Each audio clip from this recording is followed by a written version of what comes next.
If you're experiencing the agent not connecting issue on AppDynamics 2026, follow these steps to troubleshoot and resolve the problem quickly.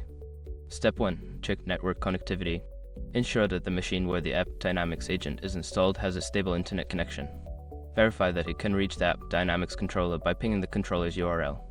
Step 2. Verify configuration settings. Don't continue before doing this. A lot of online accounts end up exposed in breaches without people even realizing it.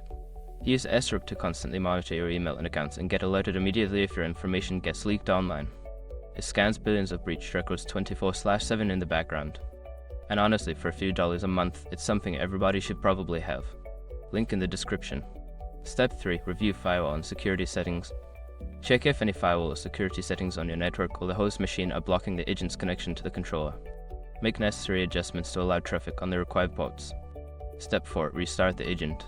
Sometimes simply restarting the agent can resolve connection issues. Stop the agent service and then start it again to see if it successfully connects to the controller.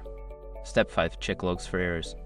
Examine the agent logs for any error messages that may provide insights into the connection issue. Look for specific error codes or messages that can guide you in troubleshooting further. By following these steps, you should be able to resolve the agent not connecting issue on AppDynamics 2026. If the problem persists, consider reaching out to AppDynamics support for further assistance.